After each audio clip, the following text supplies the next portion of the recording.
Hi friends, இப்போ நீங்கள் பார்க்குறது செம்மண். இது கார்டனில் சேல்ஸுக்காக வச்சுருக்கோம். இது ஒரு மாதிரி கலராக இருக்கே அப்படின்னு பார்த்தீங்கன்னா, இதில் வந்து எருவும் கலந்துருக்கும். எருன்னா பார்த்தீங்கன்னா உங்களுக்கு மாட்டு சாணம் இருக்கு இல்லையா, மக்கின சாணம், அதுவும் கலந்துருக்கும். அது வெளியில் கொட்டியிருந்தோம். அது சரி கொட்டுறப்போ இடம் இல்லை சொல்லி கொட்டிட்டோம். இப்போ அது கொட்டினதுனால என்ன அப்படின்னு பார்த்தீங்கன்னா, இங்கே பாருங்களேன், இந்த செடி தெரியுதா? இதில் நம்ம ஆக்சுவலாக விதையே போடலை. ஆனால் இந்த செடி இது ஒரு பூசணிக்காய் செடி, அப்புறமா இந்த கீரைக்காய் செடி, அப்புறமா பாத்தீங்கன்னா சாரணக்கீரை.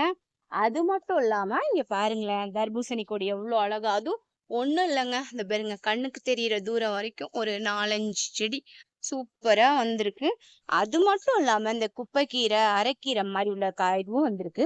இதனால நான் என்ன சொல்ல வரேன்னா, நம்ம என்னதான் கெமிக்கல் உரம் போட்டாலும் இந்த மக்குன மாட்டு சாணம் போடும்போது நமக்கு நம்ம போட்ட விதை இல்லாம அடிஷ்னலாவும் கிடைக்கிறதுக்கு வாய்ப்பு இருக்கு. தேங்க்யூ.